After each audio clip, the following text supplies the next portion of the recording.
Dayanand Das. Thank you for joining me. Namaste, Om Jai Sarima. Welcome. It's good to be here. Namaste.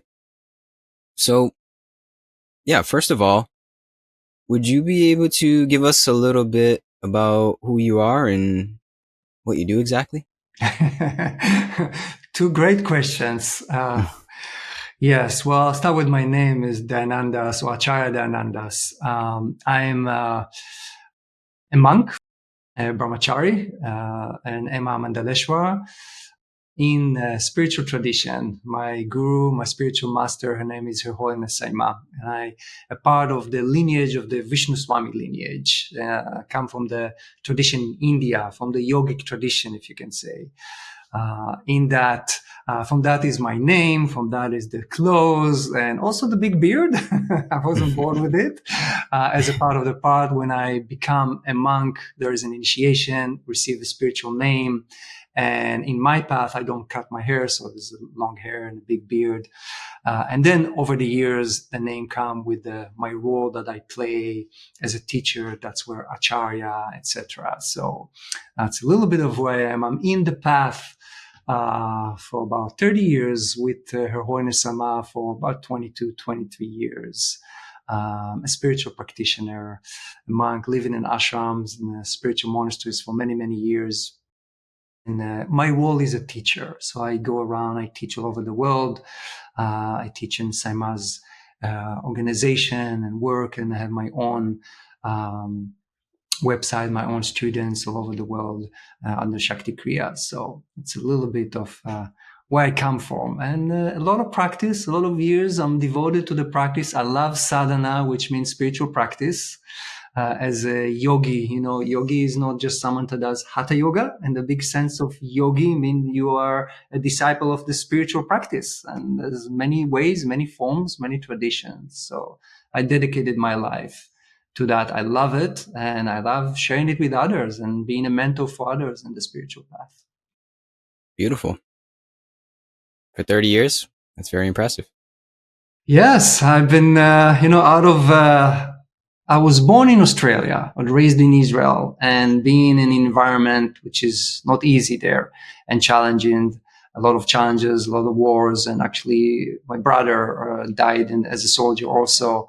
And after the serving in the army, I couldn't find myself. I was in a lot of internal trauma, you would say, and challenges, and couldn't find myself anywhere, not in the culture, not in the place, not in the state I'm living in, didn't feel a part of the family, and kind of lost, you can say, in a place. So where do I go in my life? I felt this doesn't make sense. I don't know if any of you watching this feels like sometimes the world as it appears, society, education, health, even social life, somewhere there doesn't make sense. It felt definitely not the best way to live on the planet as a human being and where I am. It wasn't just like my own family environment and countries. Like I traveled a lot all over the world with my parents. So I saw a lot and nothing made sense.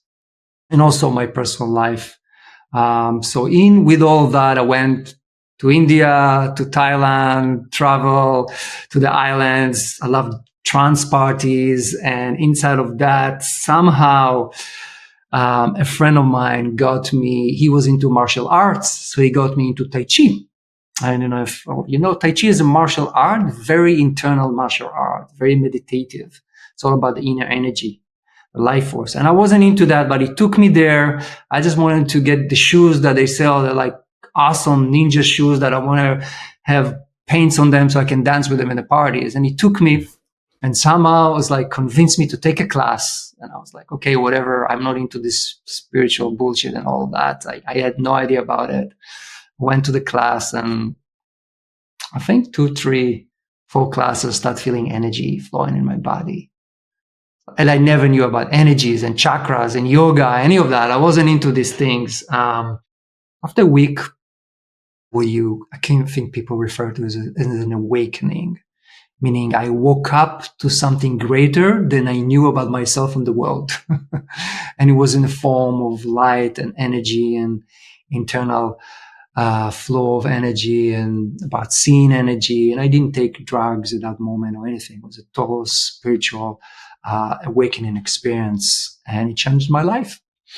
I stayed there. I decided I want to learn Tai Chi, and the journey began. And here you are. And here I am, 30 something years after, and with a big beard and a dot on my forehead. Who would have knew? Yes. Yeah, I can relate to that. The first time I ever took a vinyasa, classical American yoga class, I felt the difference. Mm-hmm. And I was also reluctant. I was like, somebody tried to convince me to go, and I'm like, what? This yoga? I was into weightlifting and other kinds of fitness. I'm like, come on, I'm not going to do that. That's what the girls do. Did it. Afterwards, I said, hold on. That's different. There's something about this. And yeah, that was the foundation, you could say, for me to also start my path. And yeah, I think moral of the story is you sort of just have to plunge yourself in some way, you know, take a leap of faith. Yes. Right? Yes. Yes. Take a leap. If it's from faith, also follow what works. You know, I think we are in a lot. I think myself, as I felt lost in the world, do you know how to go and how to continue? Many of us are feeling that and relating to that. And inside of all that, spirit, if you can say, if you believe in spirit, consciousness, life in its intelligence finds its way to give us a little hooks, hints. And when it comes, I can say, grab it and go for it. And I'm so grateful for myself that I grabbed it. I went for it. I felt something. And the first time that I felt, I mean, for myself was beyond, you know, the mystic experience of seeing energy and all of that. I felt good. I felt peace, tranquil within myself, which was very different than in being in inner fight in myself and angry about others and all of that emotional mental state that I was before. And I was like, okay, there's something here.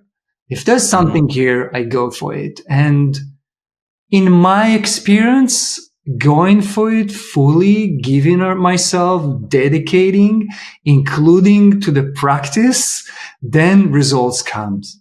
You know, I think in the beginning, like myself, I was blessed. I had a big awakening experience. Sometimes it comes from being a lover, from having sex, from reading a book, from going on the beach, from having a trance party, from taking some awakening drugs. It can come in different ways, from meditation, yoga. Yet in the beginning, they may come, I call it like a honeymoon. It's just like beautiful, amazing in an open end.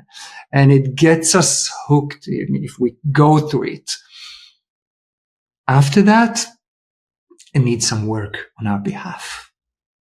There's a requirement of dedication, of a discipline, of going, of giving ourselves to that to see deeper and deeper, long-lasting results in the path that are awaiting us when we dedicate, when we offer ourselves.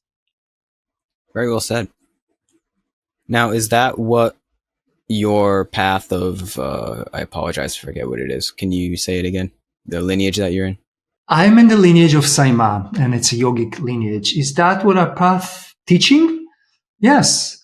You know, and I'm sure all of you that are listening to me, you probably are aware of different paths. You know, there's different ways, and we always say it's a river is going to the ocean, and there's different paths, and many great paths.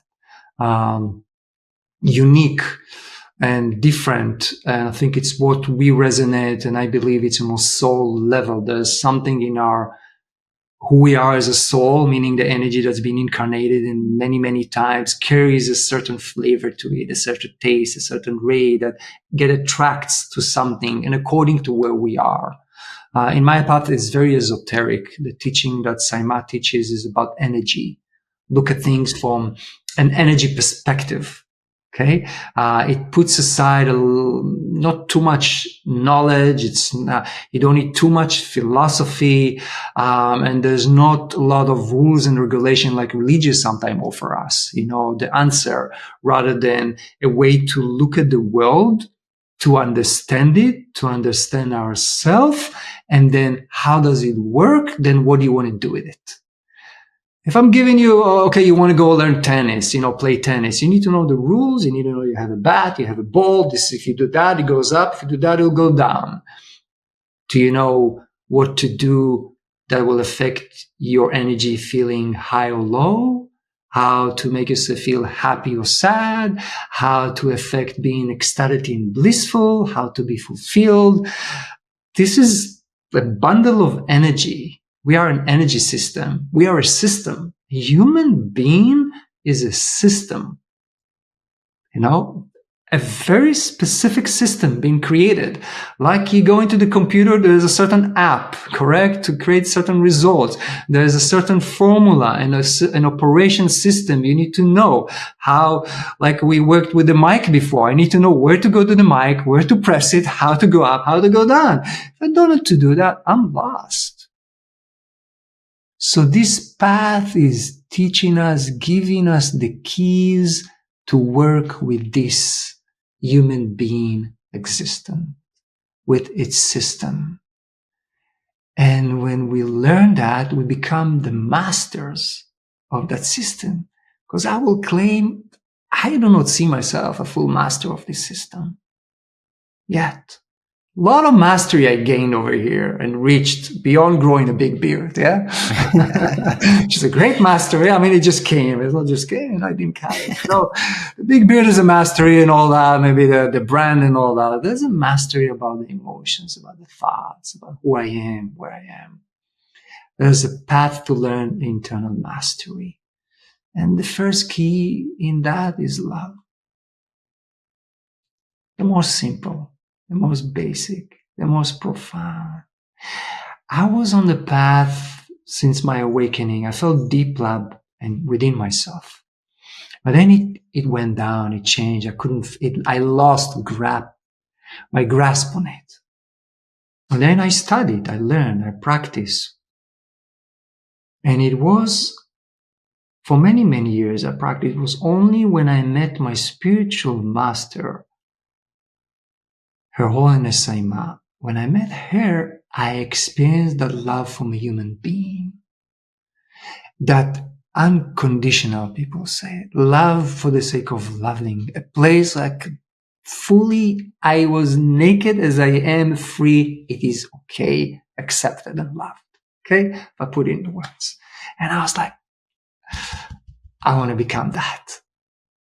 I used to embody that. I used to be able to love, accept myself all the time like that and be like that for other people. And I'm so passionate about engaging, educating other people, creating it. I think I was born with the dharma of being a teacher, So when I saw that embodied in a human being, I felt that. I felt that where I couldn't feel it, not for my parents, not for my girlfriend, not for my friends. It was up and down over there. It wasn't there all the time, full acceptance. So it got me to like, okay, here's the first key, and I want to learn the whole system, how to become that. I feel it. I feel it from you. Yeah. And that's interesting that you say we don't feel it. Well, you didn't feel it from your parents or your girlfriend and the people that we supposedly say we love.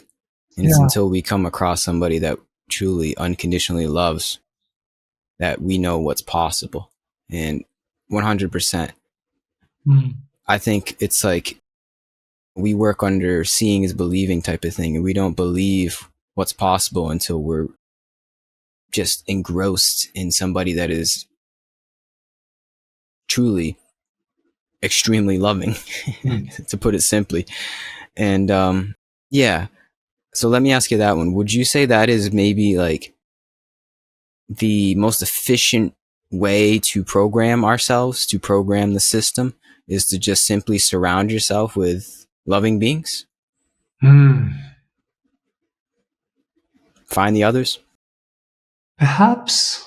I think there's more than that. That was the beginning. Yeah. It allowed you to know what's possible. So it was like, it was just another step in the ladder of what's possible. Another step in the ladder of what's possible to see. I tasted it. I felt it within myself. And it's not that, again, my parents loved me, girlfriend loved me in a certain way. Yet we are as a human being. until there's a purification of our mind, until I get free from the limiting patterns, concepts, and beliefs in my mind, in me, then that greatness of love that is my essence, and it's your essence, you have it within you, it just not showed out. Because if that's the love like a flashlight, then it goes through this.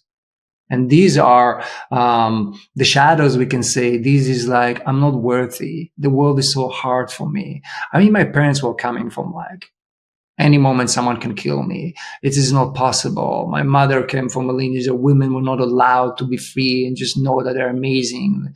Like all of that was there. So the love, the pure love, the essence of that love goes many times through that. And then it was also fear, anger, frustration, abandonment, and all of that. So get to surround ourselves with an environment of people. If we are blessed to have a teacher, it can be a spiritual master or a spiritual teacher or a guide, a mentor that can help us to give us a system, a way, a path that we can master ourselves and change what we have inside. Because bottom line, you need to do the work with yourself to transform what you inherited from your parents, from society, from the environment, which is not love, which is not light, which is not your essence. Some of it, some was like, you're beautiful, you're amazing, compassion, also you got from your parents and environment. Yet all of those, it's not possible. You have to fight for it. You're not incredible. That needs to be transmuted, okay, by yourself, with the help of a system, of a guide, of a mentor. Now, having that environment where within it, there's someone that holds, that is radiating that unconditional love and presence, that's very helpful. That's why there's spiritual teacher or masters. We call them guru in the West, or shamans in other traditions, rabbi, there's spiritual mentors, guides in any tradition. And then it's also not enough to be next to that. We need to take it in and own ourselves to do the work, to transform, to do the work. So surround yourself by that and take a system, find something to work, invest yourself in it. It's the best thing you can do in your life for yourself. Amen. So I know this may be a little bit difficult to generalize, but what is this work? What does the work look like in a realistic manner? Yeah. Well, there's a few flavors of the work, and I can share what does the work look in my mentorship and where I teach, when I take, which comes a lot from the essence from the teaching of Saima and some other yogic teachings and tantric teachings. I'm also into that. And by saying Tantra for myself, I mean the path of working for enlightenment and working with the Shakti, with energy of creation of the Divine Mother, not necessarily with the sexual energy. Although sexual energy is a beautiful energy, it's a part of Tantra, but it's like 2%, 5% of it. The whole teaching is about enlightenment through the energy of the Divine Feminine. I'm a devoted of the Divine Mother. If you ask me who I am, what I am, I give myself to the Mother Divine. I came from a different path of more patriarch, but I found the Mother Divine. And then I dedicated myself to that. And what does it mean? It means that within you, as a human being, as a system, you have a physical body, you have an energy body. In that, you're probably aware from the top of your head. That's why we do this top of the way. I do a bun, because like to get my energy into my crown chakra. Remember, this is where your goal in life is. Not me. But it's also, when it's clear, by the way, that it's, you clear karmas also. Yeah, it's very clear in when cutting the hair. So from that top of the head, where it's the point where this is where the energy of unity, of you are God, you're divine, infinite love, all of that is here as consciousness, okay? From here, all of the human experience is through that center line in your body until your perineum, your root chakra, the base of your spine. Okay, that area of perineum. Between here and here, there are different energy systems, like the chakra represents different unfoldment of that supreme, of the self, of that when it goes into life experience in different realms of how we can know ourselves. Okay, the work is to learn how to be here and purify the centers, because one center of like the root chakra is how I see the world through its root, through its foundation, through its basic of life. Have or don't have. I have fear of life where I feel secure. And the next one and the second one is to pleasure, through joy, through sex, and then it's through power, then it's through love, through expression. So we know all the centers. The point is to work purifying them energetically, and then have this energy we call Shakti, the divine feminine. It rises from your root, goes all the way up, all the way. Excuse me. When it reaches here, you begin to experience that infinite bliss and joy. It's a spiritual orgasm, we can say. I know sexual orgasm is amazing. Yes, it's so amazing. Why also? Because in sexual orgasm, don't you feel like in a moment you just like die? It's like nothing and fullness. Everything, the mind is clear, just like puff. Wow. It's a moment of joining that infinite. So it's great to go through the sex, but through that inner orgasm of spiritual ecstasy and bliss, when it goes up, that kundalini rises up, then it's like 1,000 times more. Believe me, I'm very blissful without practicing sexual energy. Okay. And both are great. That's the path. And then you are attaining that bliss, that knowingness of who you are. Okay. So one way of practice is by training the mind, what we call meditating, silencing the mind, not being overtaken by thoughts, being able to witness them. Then how am I going to be with my emotions that are coming? How to allow them a place, to acknowledge there's anger, to look at it without being grabbed by it and have it control me and transform that behavior. Okay, so there is, in one part, mastery of our emotions, of our thoughts, our belief systems, to not be held by them, to be able to look at them, then transform. With the anchor of practicing a meditation, a centeredness, and then knowing how to work with that light that's within you.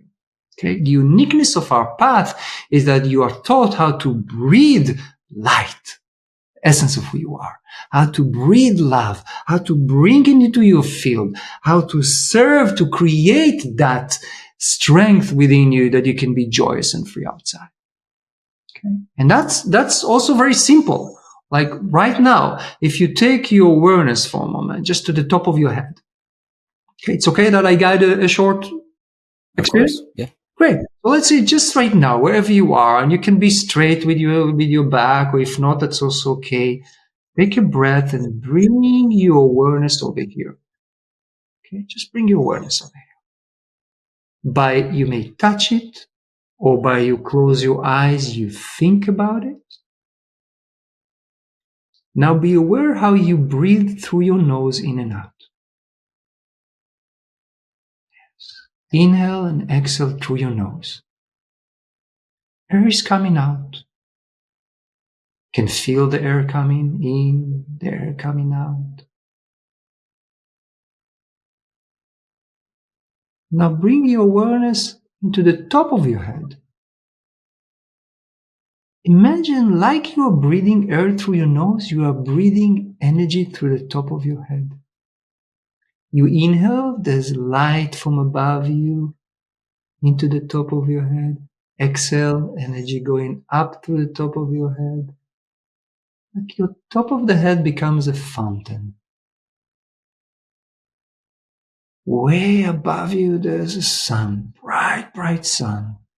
Brilliant. Love, light, magnificence. It's a part of who you are. It shines upon you.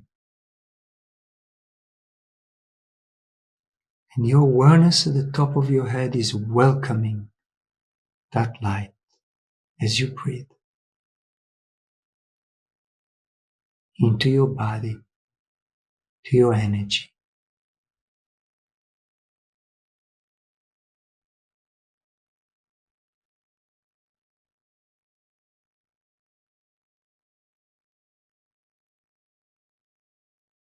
And welcome the light of who you are.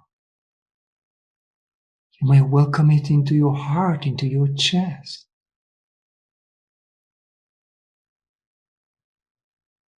Welcome, it's acknowledging that, yes, I am that light, I am that love, I am that life.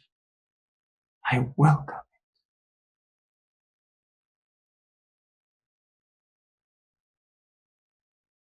Give yourself permission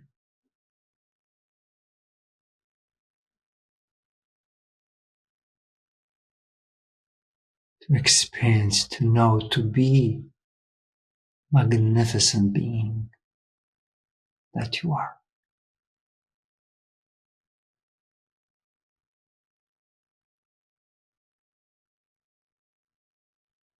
And you can open your eyes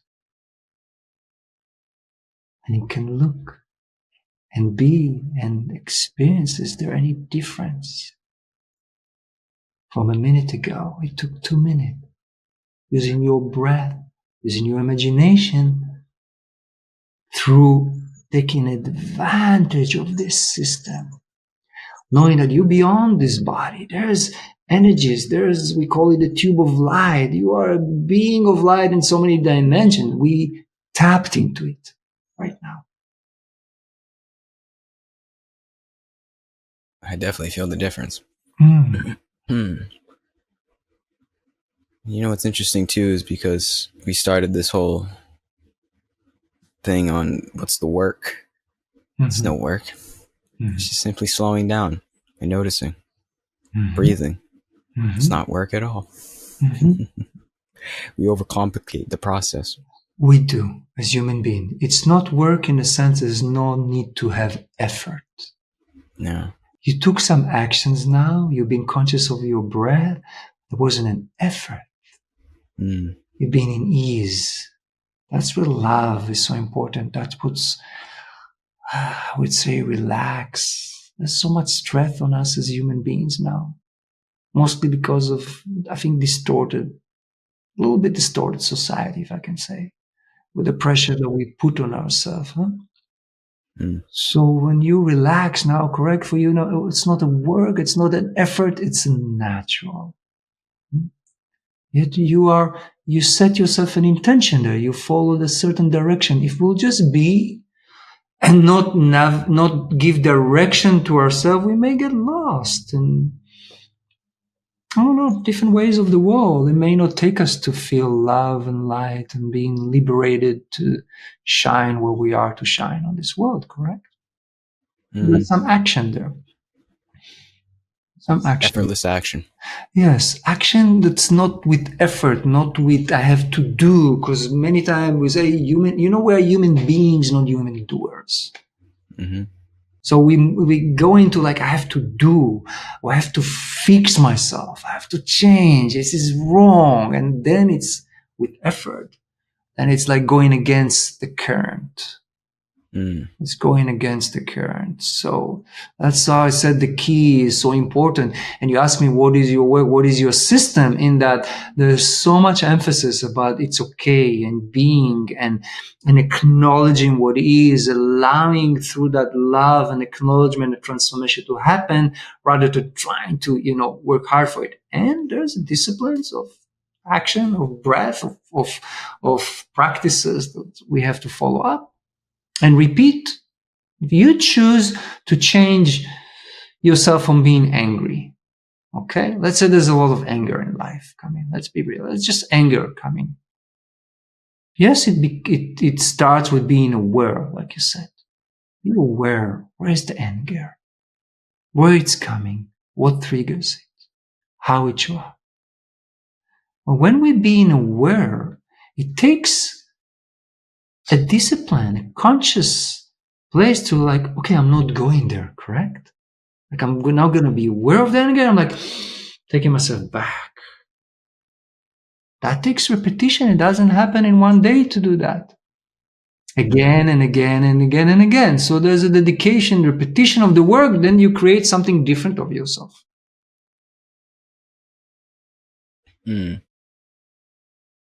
Yeah.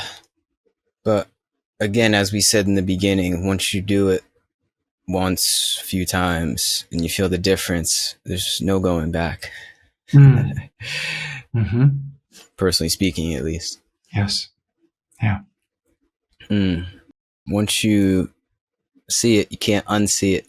How easeful life can be, how blissful one can really feel.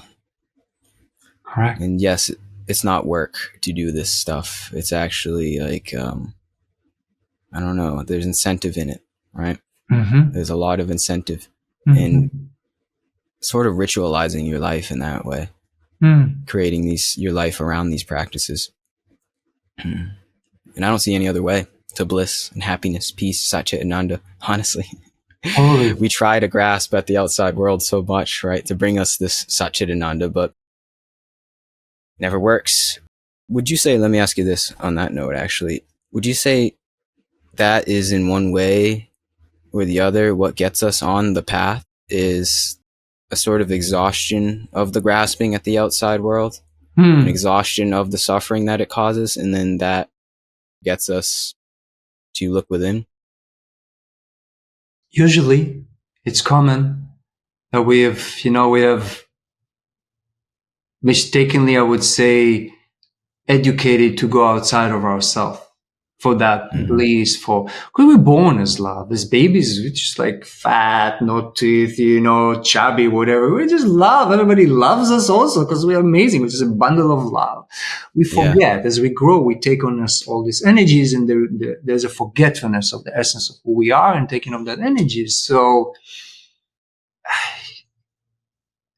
we are trained to go outside to try to grab it because it's not, as we say, it's not just there all the time. So we are trained, think about your psyche, your psychology is like, I have to do something in order to get it.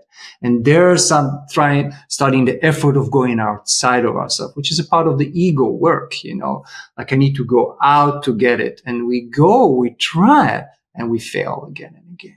Now, other life continue to be inside of that, what we call the cycle of suffering inside of it. Or, like you're saying, and you realize all of it, the answer is not by going there, it's by going inside.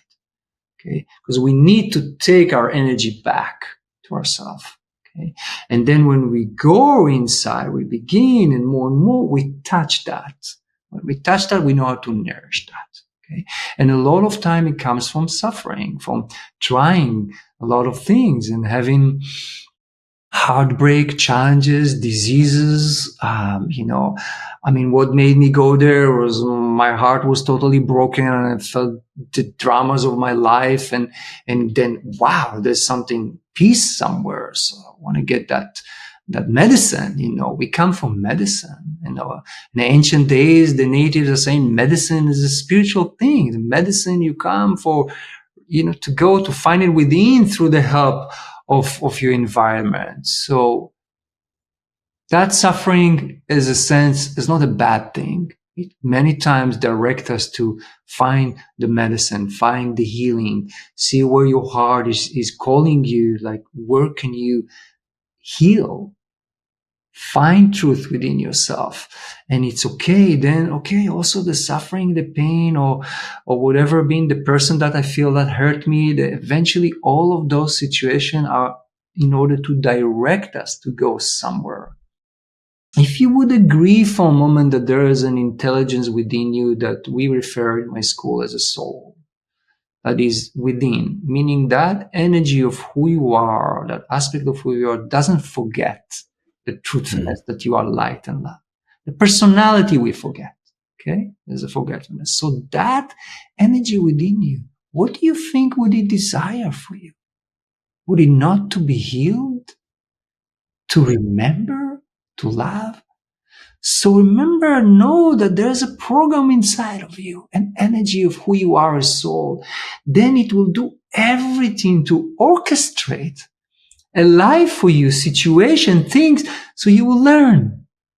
She will take a left turn in a direction for love and peace and healing. So when we get to realize that or accept that, then it's like, wow, meaning everything in your life right now, the way it is perfect to direct you to the most incredible state that you can ever be experienced and the magnificence of who you are. Even what you think was a failure or loss, any of those in the grand scheme are here creating for you, and you have that environment to move into who you are. Because that's your nature. You know, I come from a workshop. We spoke about, came so many questions about what is my purpose in life? What is the soul purpose? Some in the East call it Dharma. You know, what am I supposed to be here? And some people really gravel with that. Like, I'm not doing the right thing. I'm missing what I'm supposed to do. Am I supposed to be like someone that do podcasts? Am I supposed to be a teacher? Am I supposed to do that? And okay, let's take a step back. You as a soul, who you are and your essence, what do you think the purpose of that? If you take off about what you do or what it does and its essence, what would it be? Would it not to be love, to be light, to be blissful? As the soul, when you leave the body dies tomorrow. When you leave the body, realize what you experience there is you experience there's light. Wow, I just want to go with the light. You also, what else you experience? You experience all what you have not forgiven yourself. If you hated someone, you also see it there.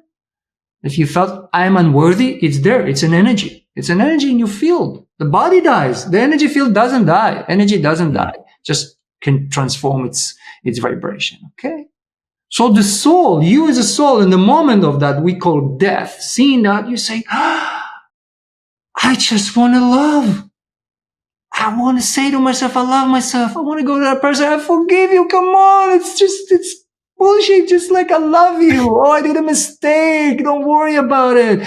You are so, don't you want to take everybody, tell them, you are so beautiful. But you know, as a soul, you cannot just do that now in the higher realms. You have to go back to incarnating a body for that. So the soul desires there to love, to have an incarnation when remembrance, and then is service. What does it mean, service? You shine. So you are on the planet now. If your purpose is love, remember, and serve, let's just you take that, don't agree with me, just play with it.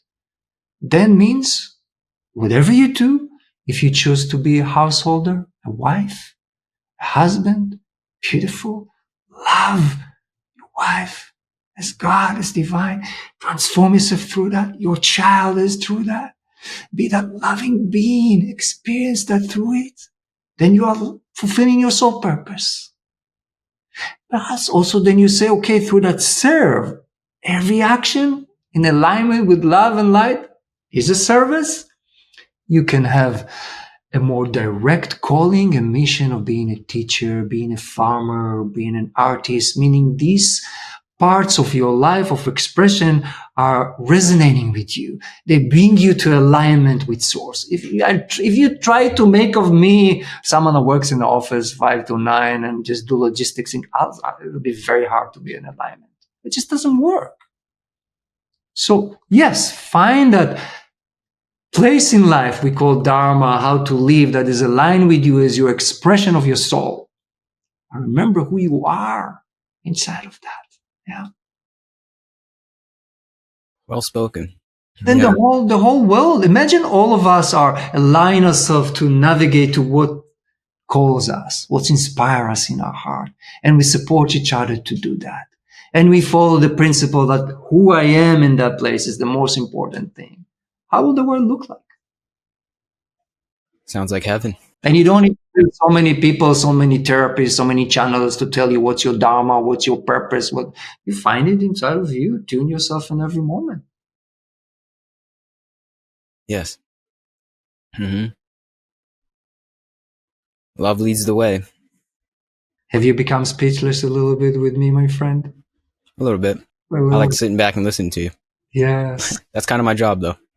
Yes. We all wish to be, and to shine. I call it to drop in to who we are. Yeah. And yes, there's a system for that. Yes, there are practices. Yes, you can come and learn meditation, come a breath work, be with someone, be mentored, find someone that guides you. I'm doing mentoring. I'm doing one-on-one, a lot of one-on-one work with people. It's beautiful.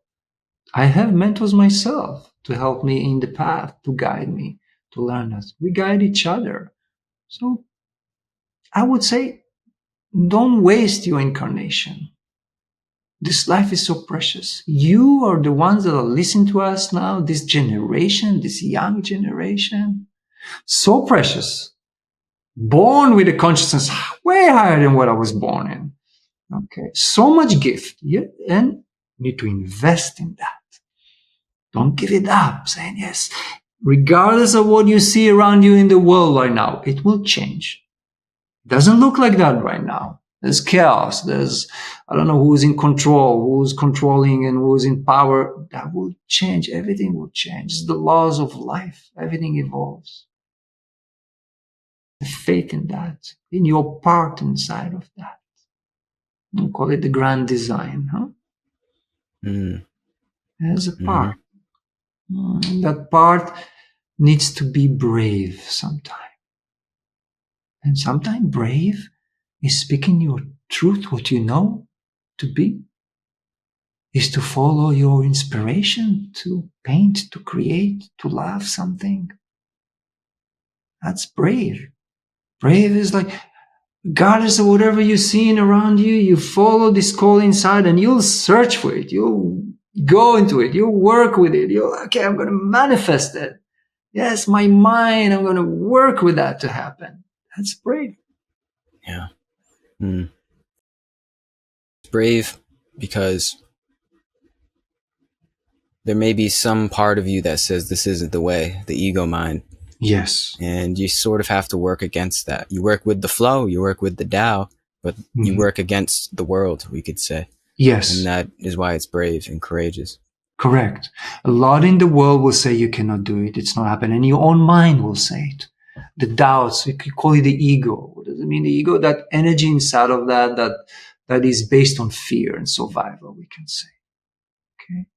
And that is a programming inside of our mind, inside of your mind. So it will say, no, don't, what do you listen to this guy with his beard? I mean, listen, he's English. He doesn't even know to speak right, I can't forget about it. Oh, this guy put out, I felt something yesterday, but you felt many things. I just continue. I'll do that and that.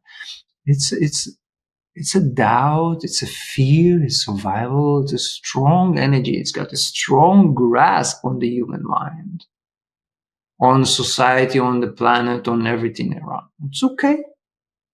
With that, you're working with, if we call work, meaning being, one time, another time, choosing who is the master. Is it fear or love within you? Is it evolution or stagnation within you? Where are you going to give? Who are you going to give the energy inside of you? That's your choice. This is a planet of, we can say, free will, to practice choice. As an angel, there's no choice. Angels don't have free will. If you believe in angels, this as more energetic beings, their energy, no free will. They have to do what they have to do. They cannot say one day, I choose not to be Archangel Michael. I'm not going to be with the light. I'm just, no. I'm going to go to the club. There's no possibility. Human beings, we have that. So we experience free will. Then we can choose to hate or to love or to fear. We do a little detours. Nevertheless, the path becomes clear one day. That's brave. That's where it's the training and the masterful of your own mind, of your energy comes to place. What voices are you listening within you? The choice is yours. The choice is yours. And sometimes you will feel it's beyond choice. You're making a decision and that's it. You made a decision, don't go back to choosing 1, 2, 3. You decided. Repetition. Continue. It's okay. The nature of the path of awakening, there's waves.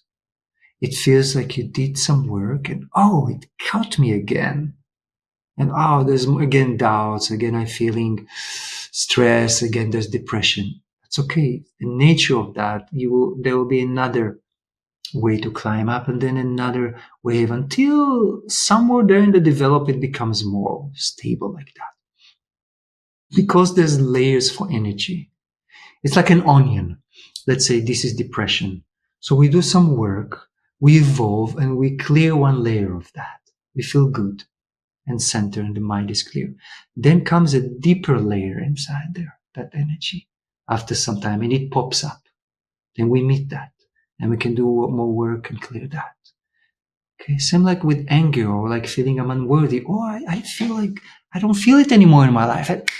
Something triggers, It relates to that because of that unworthiness. If it's an energy, like this is an energy, it went way deep, deep, deep, deep inside of your chakras and your sushumna. They're way, way, way inside.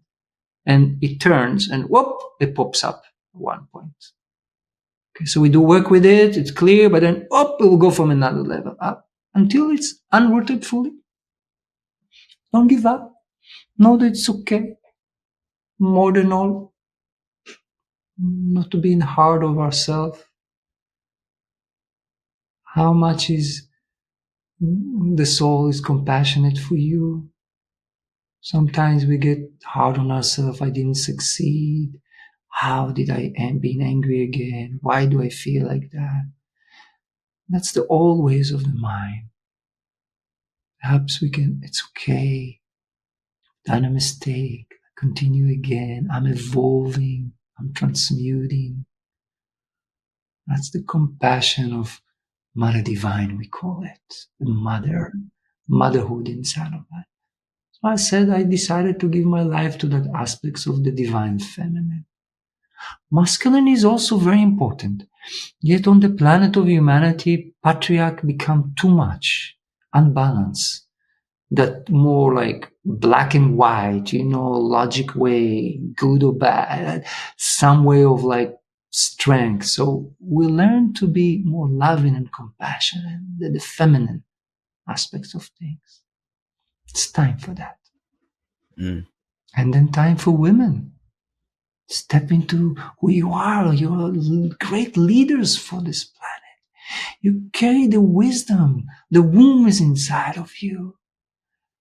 Take your power, own that, bring a new world. And us men, let's support that. Let's be supporting the women, the leadership of that, the wisdom that they bring in the divine feminine in that.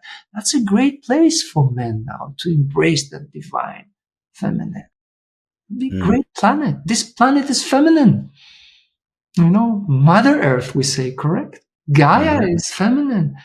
So it's beautiful. Then it works together. This is the future that we are creating together. You are creating that together right now, wherever you are. I have total faith in you, in us. I know this magnificent way of living as a society, as human being, is being created right now on the planet. It is created through this all the time, and it will shine more and more. A little patient. Continue. Yes. New Mother Earth. Yes. And evolved. Yes. Bringing a little bit of balance back to the force through divine femininity. I feel that. It's funny too. So many of my teachers in the past that I give credence to and pay homage to have been women. And I'm a rather masculine guy, I think. So it's interesting how I've learned so much from just pure femininity, this divine femininity as a man. And it almost like also shines a light on my masculinity too. That's the thing. Yeah. So yeah, it's a balance. It's an internal balance as well. Yeah, it empowers it. Masculine, feminine energy is inside of us. We look for the disbalance over there to balance it. Okay. And men and women, we have feminine and masculine inside of us, correct? The thing, the what's want to go outside and the one that want to go inside. The sun. What's the difference between the sun and the moon? They're not one is better than the other. The masculine sun, the feminine moon. It's just the uniqueness of that, and the balance of that allows us to move into unity. Yoga. Yoga, unity, union of all. That's it. That's the play of the spiritual path. Okay. Moving from a mind which is in duality to being in unity. They're just one. One day that mean for you will be there's no good and bad. It just is. You will not say this is good and this is bad. This is what it is. This uplifts, this contracts, you can say that. It's not good or bad, it's duality. Even the feminine and masculine, you can see many, many on the planet, even physically, they will not say I'm a boy, I'm a girl. Let's just be on that. Even we call it in the spirituality androgynous. There's come a place where human beings will not be feminine or masculine, man or woman. They'll be androgynous. There's not be a gender there even. The brain will start being in unity. That's a vision. That's where humanity will go in one place, in that unity state. It's also the angels or the higher beings on Mars and all that. There's no feminine, masculine inside of that. There's a being. We look at it as a masculine or feminine because the way we use in our planet. And embracing our feminine doesn't mean a man is not a man. Like you say, the masculine, whatever it is, there's a strength in that. There's being so strong, so powerful to create the space to welcome that the creativity of the feminine. There's a strength, there's a beauty inside of that. Yeah. We'll find a way. It's not easy sometimes. In my heart, my compassion to this generation also. I'm a little bit elder than that. I'm used to different things. It's very powerful. It's profound. Just going for it. I see the young generation today going for it, being open, coming out, who they are, what it is, discovering, working inside of it. It can be messy a little bit sometimes, but coming out as a beautiful lotus, a beautiful flower. It's worth it, for sure. It is worth it. It is worth it. Yes, and the tools at our disposal are unparalleled to any other generation. The fact that I can come on here and have this conversation with you and also record it is miraculous to me. Miraculous. So, miraculous. Yeah, there's no excuse. No, there's really no excuse. It's no excuse. Imagine Master Jesus in his time, how many people could hear him speak? Now we're going to be thousands and millions of people, and everything is online. I mean, I have my own platform, Shakti Kriya. The platform is there. You come, you choose. Free, not free, everything is there, is available. Choose your path, work with it. Right? It's available, it's known. Take an action, and you will see the great results. You are empowered. If there's a message I would like to touch all of you with, is to remind you, you are so profound, so beautiful, and so powerful. And everything is so available right now. And you know it. Go for it. Take your opportunity. Take a step. Choose a practice. Choose something, a path, somewhere on the next step also. And then the next step, and then the next step. And you will see results. It's all here for you. Beautiful. Well, hey, I think that's a perfect note to wrap up this conversation at. Dayanand Das, this was an honor to come on here with you. I don't have anything else to say. Quite speechless. I'm so grateful to you, my dear friend. I'm grateful Right back at to you. I see you. I welcome you. It touches me. I have tears in my eyes now. This touches me. This feeds me. This brotherhood and sisterhood that human beings are now on the planet, regardless of color, skin, culture, country. This is it. This is yoga. This is humanity in unity. I'm grateful to you, to your heart, to the service, and to all of you that are together right now with great blessings and great gratitude. Many blessings. We say Om Jeje Saima, meaning praises to that divine feminine within you, the divinity within you and within me, recognizing we all that all the time. Thank you. Namaste. Namaste. Peace and love. Peace and love, everybody. Goodbye.